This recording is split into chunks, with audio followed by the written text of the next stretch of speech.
그렇지 않아도 지금 우리는 한국의 주식시장은 뭐 투기시장이다 이렇게 지금 보고 있는 거고, 특히 외국인들 입장에서는 그냥 공매도 가지고 얼마든지 그냥 한국의 그 주식시장은 후려칠 수 있다라고 지금 판단을 하고 있는 거 아닙니까? 그래서 지금 한국 주식시장은 외국인 투자자들한테 ATM기다 이렇게 얘기를 하잖아요. 네. 예. 주식시장이 이렇게 왜곡돼서는 안 된다라는 알겠습니다. 겁니다.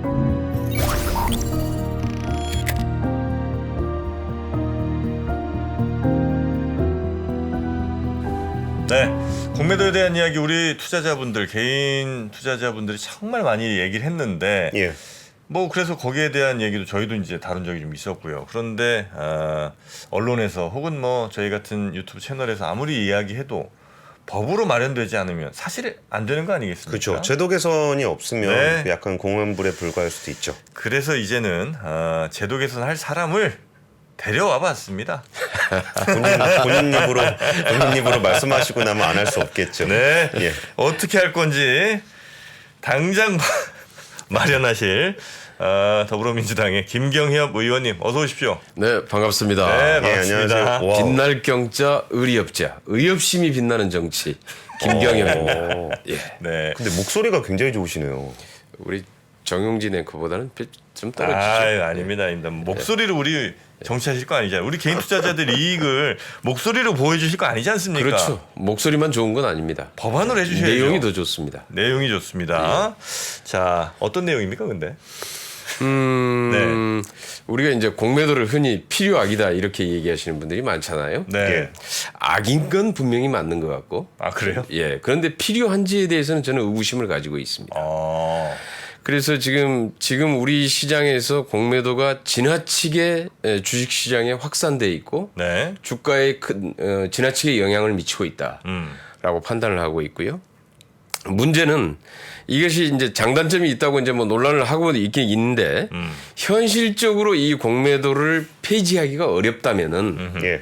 문제는 그러면 현실적으로 이 공매도 자체를 폐지하기가 힘들다면은 네.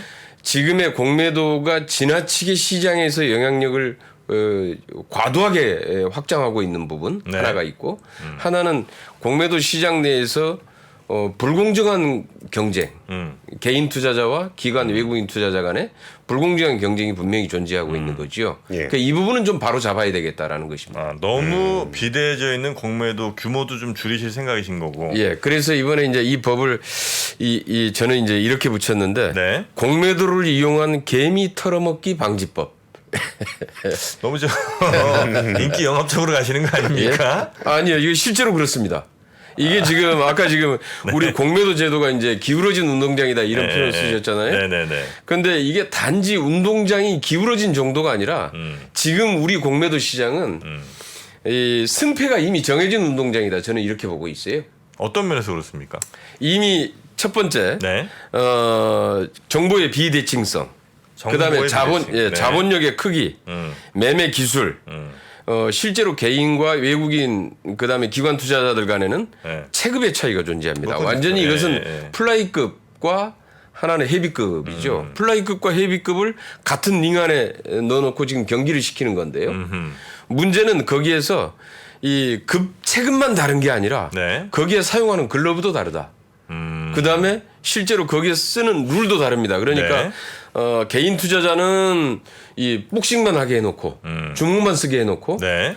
실제로 다른 외국인 투자자나 이 기관 투자자에 대해서는 발차기, 팔꿈치 다 허용하고 있는 거죠. 네네. 이렇게 경쟁을 하면은 이게 되겠냐? 경쟁이 되겠습니까? 위원님, 근데 네. 그렇게 비유적인 표현 말고 우리 여기 시청자분들 이제 공매도에 대해서 관심 많으신 분들이니까 이번에 법률 안에 이런 거를 개선해주기 위해서 그 글러브라는 것이 무엇이고 그쪽에서는 어떤 무기들을 쓰고 있는데 이걸 어떻게 개선을 해야 된다라는 것인지에 대한 얘기를 좀 여쭤보고 싶어요. 첫 번째는 우선 이제 그 상환 기간이 있죠. 네. 근데 지금 이제 뭐 우리 뭐 개인들에 대해서는 예전에 이제 상환 기간이 60일로 제한돼 있다가 90일로 연장을 했고 그다음에 네. 이제 더 연장을 할 수 있도록 허용을 한다고 이렇게 얘기를 했습니다. 예. 그런데 실제로 이게 상환을 연장하는 사람이 있나요? 좀 안 해봐서 모르겠습니다. 혹시 말이죠. 네. 혹시 말이죠. 지금 우리 개인 투자자들이 공매도 평균 상환 기간이 얼마쯤 되는 줄 아세요? 개인들이 예. 저는 굉장히 짧을 것 같아요. 예. 한 30일 돼요? 전혀 그렇지 않습니다. 지금 작년 통계 자료를 봤더니 아직 통계 자료가 없더라고요. 네네. 재작년 21년도 통계 자료를 봤더니 9일입니다. 평균 상환 기간이 9일? 예, 9일. 아 그래요? 보통 뉴스에 때리는 경우가 많아가지고 그런데 네. 그런데 지금 외국인 투자자들은 아예 상환 기간 자체가 없잖아요. 무제한이지 않습니까? 예, 예. 이 기관이나 외국인 투자자들은 네. 그러면은 실제로 그럼 개인 투자자들이 이제 상환 기간이 맞춰달라 그러니까 이걸 이제 그럼 연장할 수 있게 해줄게 이렇게 했는데 예. 실제로 개인 투자자들한테 이게 필요하냐라는 겁니다. 개인 투자자들은 자금력의 한계나 정보력의 한계 때문에 실질적으로 포지션을 길게 가져갈 수가 없어요. 그게 현실입니다. 그게 주식시장에서 나타나는 현실이고. 네. 따라서 그 상환 기간을 연장해 주는 건 별로 의미 자체가 없는데 문제는 우선 상환 기간에서부터 이런 차별이 주어지고 있다라는 게 첫 네네. 번째고 두 번째는 담보 비율이 다릅니다. 담보 비율 예. 얼마예요? 담보 비율이 지금 현재 그 개인 투자자들은 140%에서 120%로 지금 이제 낮췄어요. 네. 이것도. 그런데 이 외국이나 기관 투자자들은 105%입니다. 담보 비율이 다르죠. 네. 그런데 문제는 이 담보 비율이 낮다라는 것은 공매도를 더 확산시키고 리스크를 더 키우는 요인으로 작용을 하게 됩니다. 네. 쉽게 얘기하면 그래서 공매도가 주식시장에 미치는 영향력을 점점 더 키우고 있다라는 거죠. 이것이 일단 두 번째의 문제고요. 담보 네. 비율의 문제. 그다음에 수수료가 다르죠. 이런 것들이 기본적으로 이 개인 투자자들한테는 굉장히 불리하게 작용을 하고 있다. 예. 그래서 적어도 공매도 자체를 폐지하지 못할 바에는 적어도 여기서 공정하게 같은 기준을 적용하는 개인이나- 공정한 룰이라도 적용해야 된다라는 것이고요. 개인이나 기관이나 동등한 룰로 가자. 그렇죠. 예. 그러면 그리고 예. 지나치게 공매도가 확산되는 걸 일정 정도 제한할 필요가 있다. 우리 주식시장에서 지금 현재 정상적인 현물 거래보다는 공매도가 미치는 영향력이 지나치게 지금 과도하게 확대돼 있다라고 네. 생각을 하고 있고요. 이것이 주가에 지나치게 영향을 많이 미치고 있다. 오히려 공매도가 지금은 정상적인 거래를 저해하거나 예. 실질적으로 오히려 주식시장을 왜곡하고 있다라 저는 이렇게 판단하고 있고요. 이 부분에 네. 대해서는 우리 금융위원회나 실질적으로 이게 감독 당국에서도 제대로 지금 현재 들여다봐야 될 부분이고 이게 이제 주식시장이 지나치게 이렇게 투기화되는 것 굉장히 위험하죠. 이렇게 가서는 안 되지 않습니까? 그렇지 않아도 지금 우리는 주식시장 하면은 한국의 주식시장은 뭐 투기시장이다. 이렇게 지금 보고 있는 거고. 네. 특히 외국인들 입장에서는 그냥 공매도 가지고 얼마든지 그냥 한국의 그 주식시장은 후려칠 수 있다라고 지금 판단을 하고 있는 거 아닙니까? 그래서 지금 한국 주식시장은 외국인 투자자들한테 ATM기다. 이렇게 얘기를 하잖아요. 네. 이렇게 주식시장이 투기화되는 것, 도박화되는 것은 적어도 막아야 된다. 그래서 정상적인 거래가 이루어지고 주식시장이 제대로 활성화돼서 적어도 가치가 있는 기업, 성장성이 있는 기업, 유망한 기업들에게는 자본 조달의 시장이 돼야 되고 네. 성장의 원천이 돼야 되고 여기에 투자하는 투자자들에게는 수익의 원천이 되는 네. 그런 정상적인 시장을 밟아갈 수 있도록 만들어야지 예. 주식시장이 이렇게 왜곡돼서는 안 된다라는 알겠습니다. 겁니다. 의원님, 근데 이게 얘기 들어보면은 공매도를 저도 굉장히 오래 취재를 해봤던 네네네. 입장에서 그 공매도라는 것이 일종의 좀 하락에 대한 상징성을 띠는 경향이 좀 있어요. 그래서 주가가 좀 하락하다 보면은 거기에 대해서 공매도 때문이다라고 이제 생각하는 경우들이 좀 있는데 그 의원님께서 이번에 발의하기 전에도 이제 공매도 쪽에 관심을 많이 가지고 계셨었잖아요. 네. 그러다 보면 이게 투자자들을 직접 만나서 얘기를 좀 들어보셨을 건데 그 정말 이게 그 인터넷 여론으로서 이렇게 공매도 때문에 주가 내가 손해 봤다 이런 것이 과잉대표되는 건지 아니면 진짜 직접 만나보신 개인 투자자들이 공매도로 인해서 고민들을 많이 하고 있는지 좀 실제로 만나서 얘기를 들어보면 좀 어떠셨어요? 그러니까 이제 개인 투자자들의 입장에서는 주가 하락으로 인한 손실이나 네. 이런 면이 발생을 했을 때 이것이 공매도 때문인지 아닌지를 직접적으로 확인하기는 대단히 어렵지요. 그런데 문제는 실질적으로 주식시장에서 벌어지고 있는 이제 공매도의 양이나 네. 이 양상이 지나치게 지금 크다라는 겁니다. 예. 그리고 이제 문제는 주가가 하락이 예상될 때에 실질적으로 이제 하락할 요인들이 존재할 수 있는 거죠. 네. 존재할 수 있는 건데 이때 보면은 공매도가 실제로 이 하락을 오히려 급락시키는 요인으로 작용을 하죠. 하락을 더 가속화시키고. 그러니까 가속화시키죠. 그리고 이제 문제는 또 하나는 문제는 뭐냐면은 네. 주가를 하락시키기도 급락시키기도 하지만은 필요에 따라서 공매도가 하락할 줄 알고 때로는 그 공매도를 쳤는데 실질적으로 하락을 하지 않거나 오히려 상승해 버리는 경우는 쇼커버링을 하게 되잖아요. 네네네. 그렇게 해서 오히려 급등시키는 또 요인으로 작용하기도 합니다. 과도하게 그렇죠. 아래나 위로 속도를 좀 가속시키는 변동성을 키운다. 그래서 단점이 지금 있다. 얘기하는 게 우리가 주식시장에서 정상적인 거래를 자꾸 저해하게 하는 요인이 된다. 이거 자체가 자꾸 투기적인 요인 이런 것들을 부추기게 된다라는 겁니다. 실질적으로. 그래서 자꾸 우리 주식시장이 투기시장으로 인식되는 것 자체 이게 대단히 좋지 않은 겁니다. 근데 공매도 비중을 좀 줄이겠다 말씀하셨는데 예. 예를 들어 지금도 이제 코스피 200 그리고 코스닥 150 종목 정도로 아마 그 종목 수는 제한이 돼 있는 것 같고요. 예. 공매도 하기 위해서는. 그럼 이제 그 금액 자체를 어떻게 하면 줄일 수 있죠? 우선 뭐 첫 번째는 이제 그 담보 비율 같은 것들을 예, 예. 높이는 조정을 방법이 하셔서. 있죠. 예, 담보 비율을 높이는 것, 그 다음에 상환 기간을 일정 정도 제한을 하는 것. 개인 기관 모두에게. 그렇죠. 똑같이. 예, 똑같이 개인 투자자든 아니면 외국인 기관 투자자들에게 모두에게 똑같이 적용하는 담보 비율, 네. 똑같이 적용하는 상환 기간 이런 것들을 조절을 제한함으로 인해서 실질적으로 공매도의 과도한 확장을 막아낼 수 있는 거죠. 그리고 공매도가 주식 시장에 과도하게 영향을 미치는 것들을 일정 정도 예방을 할 수 있다 이렇게 보고 있는 겁니다. 네. 그 일각에서는 그러니까 이제 우리 의원 나오셨으니까 그 좀 반대쪽 의견을 조금 전해드리자면 개인에게 상환 기간을 이렇게 제한을 좀 더 기간보다 둔 것은 기관들은 이제 워낙 뭐 공매도라든지 다양한 이제 투자 기법 등에 대해서 훨씬 더 이제 좀 경험도 많고 아주 시스테믹하게 뭐가 좀 돼 있으니까 예. 그들이 그렇게 큰 위험에 빠질 가능성이 좀 덜한 반면에 개인 같은 경우는 그냥 무제한으로 이렇게 기관처럼 풀어주게 되면 뭐 심리적인 이유든 어떤 이유든 해서 정말 도저히 복구 불가능하기까지 그냥 가는 일들이 이제 자주 있으니 그래서 좀 이런 제도로라도 좀 막아주는 게 오히려 개인 투자자들을 위한 길 아니겠느냐고 이야기하시는 분들도 있습니다. 네, 요건 어떻게 보세요? 바로 지금 그건데요. 네. 그래서 지금 이 상환 기간을 개인 투자자들에게 무제한으로 열어주는 방식이 아니라 예. 외국이나 기관 투자자들의 상환 기간을 일정 정도 제한을 해야 된다는 겁니다. 그래서 네네. 그래서 위험 리스크를 줄이고 공매도가 과도하게 확장되는 걸 막아야 된다라는 거죠. 네네. 그래서 주식시장이 정상적인 거래가 작동하게 만들어줘야지 자꾸 공매도 같은 방식에 의해서 자꾸 이 일종의 좀 투기 성향이 조장되는 네. 이런 성향을 막아야 된다는 얘기죠. 만약에 그렇게 되면 외국인 투자자 어쨌든 우리 시장에도 외국인 투자자들이 많이 들어오는 게 괜찮은 일인 거잖아요. 예.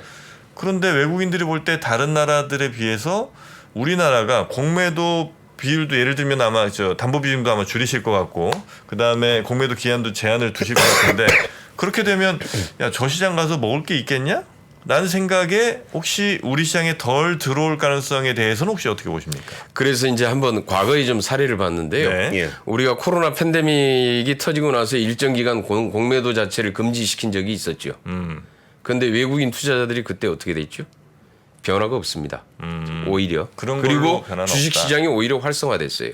그래서 공매도를 제한하게 되면은 외국인 투자자들이 뭐 들어오지 않을 것이다. 이건 과도한 우려다. 그래서 저는 이 부분에 대해서 좀 더 검증은 필요하다고 봅니다. 네. 이 부분에 대해서는. 그래서 좀 더 많은 사례들을 연구하고 그래야 되기 때문에 지금 공매도 자체를 폐지하는 문제에 대해서는 네. 그래서 조금 더 검토가 좀 더 필요하다고 생각을 하고 있는 것이고요. 그게 혹시 예. 단기적으로 그러니까 제한을 풀었던 게 공매도를 이제 단기적으로 그러니까 못하게 했던 거는 단기적으로 못하니까 저 때는 공매도가 없으니 어쩔 수 없이 시장이 좀 더 갈 수밖에 없는 상황이라 판단해서 그래서 이제 들어온 거고 만약에 끝도 없이 우리는 공매도 없는 시장이야라고 해버리면 이렇게 쭉 가다가 정말 오히려 더 큰 거품 같은 게 형성돼 갖고 더 큰 거품 붕괴나 뭐 이런 일들이 주식시장, 금융시장에서 일어나지는 않을까요, 혹시? 그러니까 이제 바로 이제 그런 면들을 이제 주장을 하면서 공매도 자체를 폐지해서는 안 된다라고 네. 요청을 하는데 예. 이런 주장에 대해서는 좀 더 검증이 좀 필요하다라고 보는 거고요. 네, 네, 네. 그러니까 좀 여타의 외국의 사례나 이런 데서 좀 더 검증된 자료들이 좀 통계 자료들이 좀 필요한 것 같습니다. 네, 네, 그래서 네. 필요하다고 보고 그러나 지금 우리 주식 시장에는 공매도가 과도하게 확장돼 있고 공매도가 주식 시장에 미치는 영향이 지나치게 크다라는 겁니다. 그리고 이것이 지나치게 큰 위험 요인을 만들어내고 있다. 네. 제가 아까 얘기했듯이 자꾸 주식시장을 투기를 엄청나게 지금 조장하는 방향으로 해서 가고 있다라는 것이 문제고 여기에 지금 과거에 지금 우리가 이제 불법 공매도를 이제 금지했잖아요. 그런데 불법 공매도를 금지했다고 지금도 불법 공매도가 일어나고 있지 않다라고 볼 수 있는 건가요? 불법적인 공매도가 예. 당연히 일어나겠죠. 일어나고 있죠. 네, 못 잡아내는 일어나고 게 있습니다. 많겠죠. 네. 예, 그런데 실질적으로 못 잡아내는지 안 잡아내는지는 모르겠지만 일정 정도 이 주식시장에서 불법 공매도는 계속되고 있습니다. 네. 그 불법 공매도를 금지하는 것도 제대로 이 감독을 해야 되고요. 네. 예. 이것도 제대로 감독하는 게 대단히 중요합니다. 그런데 지금 실질적으로 이 불법 공매도에 대해서 거의 저는 방치하고 있다 이렇게 보거든요. 예. 금융당국이 예. 실질적으로 지금 이틀 이내에 그냥 무차익 공매도 해서 하면은 그 표시 안 난다고 그냥 계속 하고 있다는 거 아닙니까? 그거는 불법이라 바로 잡힙니다. 그거는. 그런데 지금 안 잡고 있다는 거죠. 그 다음에 네. 문제는 그런 불법 공매도에 대해서 외국인 같은 경우는 주식 시장에서의 반칙 행위에 대해서 굉장히 엄격합니다. 그리고 아주 처벌이 강하죠. 네. 근데 우리는 지나치게 관대하거든요. 이렇게 하다 보니까 시장 자체가 자꾸 왜곡된다라고 보는 겁니다. 시장을 정상화시키는 게 대단히 중요하다라는 네, 거예요. 네, 네. 주식 혹시 전에 좀 하셨었습니까? 지금 당연히 이제 못 하실 거고. 아니요. 국회의원도 주식 할 수 있습니다. 아, 그랬나요? 예, 주식은 할 수 있고 예전에 우리 대통령도 적극적으로 주식에 투자하라 이렇게 그 권고도 하고 예전에 ETF 말고 알주식도 다. 예, 현물 시장도 할 수 있는데 문제는 공개하셔야죠. 자기 상임위하고 연관돼 있는 건 안 자기 되고. 상임위하고 해당돼 있는 종목이나 이런 것들은 할 수가 네네. 없어요. 성적 괜찮으십니까? 그거는 주식 백지신탁 심사위원회에서 네. 심사를 받습니다. 네네네. 주식을 보유하고 있는 것을 미리 심사를 받고 이 주식은 투자해도 됩니다. 이 주식은 안 됩니다. 이 심사를 받아서 제안을 받습니다. 네. 의원님, 근데 제가 이게 주식시장, 자본시장 관련한 입법을 취재를 할 때 조금 조금 더 개선이 됐으면 좋겠다라고 느꼈던 부분이 뭐가 있었냐면은, 근데 국민들은 자본시장에 참여를 굉장히 많이 하고 계신데 이제 의원님들이나 아니면 공무원분들은 투자를 못하는 경우들이 많잖아요. 그러면서 옛날 스타일로 저게 도박장, 투기꾼 뭐 이런 식으로 인식을 해서 뭔가 좀 이렇게 항상 잡아야 되고 못하게 해야 되고 뭐 이런 인식들이 좀 옛날에는 솔직히 좀 있었잖아요. 요즘 국회 분위기는 좀 어때요? 이런 자본시장 정책 같은 것들을 다루게 되면? 지금도 여전히 있어서 그런 분위기가 있습니다. 네. 있어서 이제 이런 주식시장 문제에 가까이 하려고 잘 하지 않죠. 정치권에서. 네. 그런데 실제로 이건 대단히 중요한 문제거든요. 주식시장은 아까 얘기했던 자본주의 사회의 근간 아닙니까? 실질적으로. 그리고 네네. 기업이 성장할 수 있는 원천이고 이런 것들인데 이 부분을 정상화시키는 건 대단히 정치권으로서도 중요한 임무라고 보고 있고요. 네네네. 그래서 사실 이번에 이것도 그냥 또 주식시장에 뭐 가까이 가면은 또 정치인이 같이 투기꾼으로 보일까 봐서 이 잘 관여를 안 하려고 그러는 거죠. 그건 무관심해하고 이러는 건데 저는 이럴 문제가 아니라 이거는 진짜로 이건 우리 경제를 정상화시키고 우리 경제를 성장의 동력을 만들어낸다는 차원에서도 이 주식시장을 정상화시키고 바로잡는 문제는 대단히 중요하다고 보고 있습니다. 요 법안에 동의하시는 의원분들이 많이 있습니까? 예, 많이 있습니다. 그런데 이제 의원분들 중에서 실질적으로 주식에 그렇게 이 주식시장에 관심이 있는 분들이 아까 얘기했지만은 그렇게 많지는 않아요. 그래갖고 이 내용이 실제로 네. 어떤 내용인지에 대한 감이 사실은 좀 별로 없는 분들이 많이 있습니다. 그런데 이제 과거에 이제 이 주식시장 증권회사에 근무를 했다거나 아니면은 주식을 좀 투자를 해봤다거나 개미 투자자 형태라도 해봤다거나 했던 사람들은 이런 주식시장의 문제점들을 어느 정도 알고 있죠. 그래서 이 부분에 대해서 이건 필요하다라고 보고 있는 겁니다. 네. 그래서 이제 예전에 우리 민주당에 자본시장 정상화 특별위원회인가도 한번 만들어진 적이 있습니다. 이제 이런 문제점들을 좀 개선을 해보자 그랬는데 거의 사실은 좀 흐지부지 되고 말았는데요. 그래서 저는 사실 이 분야에 사실 전문가는 아닙니다. 제가 무슨 정무위 소속도 아니고 뭐 산자위 소속도 아니고 그러기 때문에 저희 외교통일위원회 소속인데. 네네네. 근데 사실 이제 굉장히 중요하다는 생각은 이제 하고 예, 계신 이게 거고. 과거에 제가 이제 사실은 한 20년 된 개미 투자자입니다. 아, 그러셨어요? 오래 전부터 아주 열심히 해오지는 않았는데 뭐 손실도 크게 보기도 하고 이렇게 했는데 네. 하다 보니까 이런 그 주식 시장에 이런 문제점들은 분명히 있다. 네. 라는 것을 계속 보게 됐고 그래서 이 부분은 좀 적어도 시정을 해야 되지 않겠느냐. 네. 우리 주식시장에서 제일 하여튼 좀 고쳐야 될 부분이 이 부분이라고 생각을 좀 하시는 거군요. 네, 저는 고쳐야 된다고 생각하고요. 이게 굉장히 시급하고 그렇게 해야지 실질적으로 우리 자본시장이 정상화된다라고 보고 있습니다. 요거는 그러면 저 상임위 통과해야 되고 그다음에 표결을 거쳐야 될 거 아닙니까? 뭐 스케줄이 혹시 좀 저는 좀 이걸 가지고 네. 실제로 좀 그 공개 토론회도 좀 할 계획입니다. 국회에서. 그럴 때 혹시 우리 3프로 TV에서도 네. 필요하면 나와서 좀 공개 토론회 좀 나와주시죠. 뭐 얼마든지 참여해 주시고 네. 그때 이 부분에 대해서 의견 개진도 해 주시고 네, 네, 또 이 네. 부분에 대해서 반대 의견도 있을 수 있는 거 아니겠습니까? 네. 그러니까 반대 의견도 좀 충분히 듣고 그 부분에서 우려하는 부분이 어떤 부분인지에 대한 네. 부분도 같이 검토를 하고 예. 사실 그렇게 해야지 법안은 만들어지거든요. 그렇겠죠. 또 국회의원분들이 지금 갖고 있는 경제 쪽에 가장 관심 분야는 혹시 어디예요? 뭐 부동산 가격이에요? 뭐예요? 이건 아닌 것 같고 공모전. 아무래도 이제 가장 표가 되는 부분은 네. 경제가 바로 민생에 미치는 영향들 부분입니다. 이제 물가, 공공요금, 인플레이션 이런 문제는 바로 서민들한테 고통으로 다가오거든요. 네네. 그리고 지금 뭐 워낙 지금 인플레이션 문제가 심각하고 우리 같은 경우 특히 물가 폭등이 좀 거기에다 지금 공공요금 폭등까지 지금 계속해가지고 너무 지금 그 급격하게 이루어지고 있는 상태 아닙니까? 네네네. 그리고 이것으로 인해서 실질적으로 서민들의 고통이 좀 지나치게 크고요. 이게 다녀보면은 실제로 지역구도 이렇게 다녀보면은 못 살겠어요. 물가가 왜 이렇게 올라요? 이런 얘기들이거든요. 그러니까 이 문제는 정치인들의 네네네. 가장 아픈 문제고 가장 실제로 관심 있는 분야일 수밖에 없죠. 요즘에 조금 좀 난감하시겠습니다. 뭐 여러 이슈들로. 네. 그런데 하여튼 우리 개인 투자자분들 특히 이제 많이들 힘들어하시거든요. 개인 투자자분들도 그냥 정상적으로 내가 투자를 잘못 판단해서 잘못한 건 괜찮은데 예. 그 결과가 이렇게 잘못 나오는 게 말씀하셨던 것 같은 뭐 예를 들면 뭐 공매도가 됐든 혹은 뭐 또 다른 어떤 힘에 의해서 자꾸 나의 판단이 틀려진다는 결과를 받을 때는 너무 마음이 좀 아프거든요. 네. 그런 일들이 좀 줄어들 수 있도록 우리 의원님 포함해서 다른 의원들 예. 열심히 좀 힘을 모아주시기 바라겠습니다. 당연히 그렇게 가야죠. 네. 그렇게 가야지 정상이고 그다음에 위험을 줄이고 적어도 우리 시장에서의 투기 요인이나 또 어떤 도박적인 요인들은 좀 더 줄여나가고 네. 정상적인 거래가 이루어질 수 있도록 시장을 정상화시키는 것은 우리 정치권이나 네. 투자자나 아니면 우리 기업에 있어서도 대단히 중요한 문제고 중요한 과제다라고 보고 있습니다. 알겠습니다. 알겠습니다. 잠시 후 이제 또 장이 시작되니까요. 오늘 우리 김경엽 의원님과는 이 정도에서 예. 의견 마무리하고요. 앞으로도 아마 계속 토론회라든지 여러 가지 스케줄들이 있으신 것 같은데요. 나중에 우리 국회에서 공개 토론회 하게 되면 3프로 TV에서 한번 알겠습니다. 중계 방송 한번 해주시죠. 알겠습니다. 이 논의가 꾸준하게 이어질 수 있도록 예, 같이 한번 관심을 지혜를 좀 한번 가져주셨으면 모아 나가 봅시다. 네, 예. 함께해 주신 예. 더불어민주당 김경협 의원님 고생 많으셨습니다. 네, 감사합니다. 감사합니다. 예.